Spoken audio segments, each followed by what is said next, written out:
आज शक्तियों का दिन है, तो अपने अंदर की शक्तियों को जगाइए। और सत्यता भी एक शक्ति है, उसको सभ्यतापूर्वक जब आप फॉलो करते हैं तो वो एक शक्ति के रूप में उभरेगी। और जब गुस्सा आए तब शांति की शक्ति को अपनाइए, उससे शांति भी एक शक्ति है।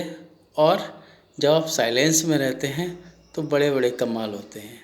आप चाहें तो किसी को भी आप टच कर सकते हैं, जैसे टेलीपैथिक नहीं होता है, टेलीपैथिक हमने किसी को याद किया और उसका मैसेज आ गया, या हमने किसी को याद किया और उसका फ़ोन आ गया, या वो खुद ही आ गया।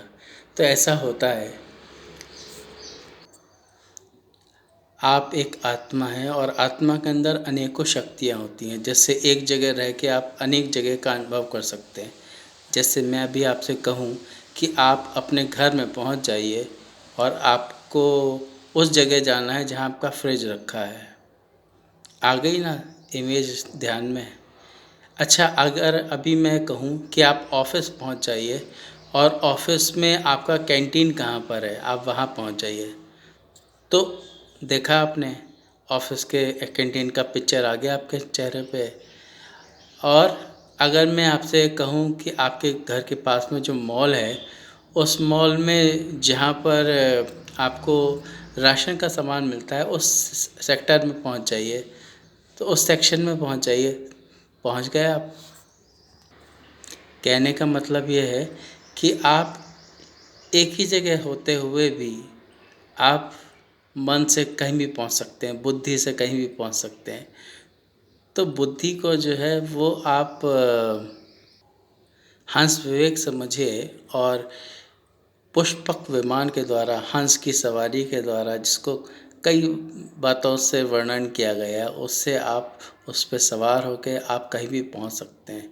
जैसे रामायण में कहा है, सीता जी अंतर्वाहक शरीर लेके कहीं भी पहुंच जाती थी। अब अंतर्वाहक शरीर क्या होता है? अंतर्वाहक शरीर ये होता है जब हम सपने में सोते हैं रात में, तो हम अगले इंसान का या अपना जो भी हम इमेज देखते हैं, वो क्या होता है? वो अंतर्वाहक शरीर है। मतलब हम वो शरीर ऐसा होता है जो हड्डी मांस का तो नहीं होता है, लेकिन हाँ, वो कहीं भी पहुंच सकता है। जो उसमें फीलिंग्स होती हैं वो रियल होती हैं। जब आप सपने देखते हो तो जो ख्वाब आते हैं, जो सारी चीज़ें रहती हैं, वो बिल्कुल एकदम सत्य रहती हैं। ऐसी और बातों को जानने के लिए हमने एक नई सीरीज़ बनाएंगे। फ़िलहाल कल से एक नई सीरीज़ शुरू हो रही है, जिसको हम कहेंगे शक्तियों का दिन चल रहे हैं ना, तो शक्तियों के ऊपर ही हम एक सीरीज़ बनाएंगे कि हम आत्मा में, आप आत्मा में क्या क्या शक्तियाँ होती हैं। हम इन्हीं के ऊपर 9 दिन डिस्कशन करेंगे। 9 दिन बोले या 8 दिन बोले, हम इन्हीं पे डिस्कशन करेंगे, मतलब सैटरडे तक। और रामनवमी वाले दिन हम अयोध्या कांड के बारे में समझेंगे कि वो एक्चुअली है क्या। तो नवरात्रि के खास ये जो बाकी अभी दिन हैं, बड़े स्पेशल होने वाले हैं। कल से एक नई सीरीज़ शुरू होगी शक्तियों के बारे में। हम माता की शक्तियों के बारे में भी जानेंगे और हम आपकी शक्तियों के बारे में जानेंगे कि आप में क्या ना शक्तियाँ होती है हर इंसान में, बट वो डिसेबल मोड पे चली जाती है, उनको बस एक्टिव मोड पे करना होता है। ऑफलाइन हो जाती है ना, फिर उसको ऑनलाइन करना पड़ता है ना। तो प्रिय मित्रों, सत्यता और सभ्यता की सीरीज़ में आपने जाना कि हम सत्य को बड़े प्यार से, विनम्र तरीके से, अच्छे से, मोतियों की तरह अपने शब्द चुन चुन करके जब हम उपयोग करते हैं, लोगों को खुश करने के लिए, मोटिवेट करने के लिए जब हम ऐसे वचन बोलते हैं, उससे औरों का भी मन शीतल होता है और हमारा भी मन शीतल होता है। और विधिवत पूर्वक कार्य करने से, विधिवत पूर्वक व्यवहार करने से आदमी एक बार को बातें भूल जाता है, लेकिन आपका व्यवहार हमेशा याद रखता है।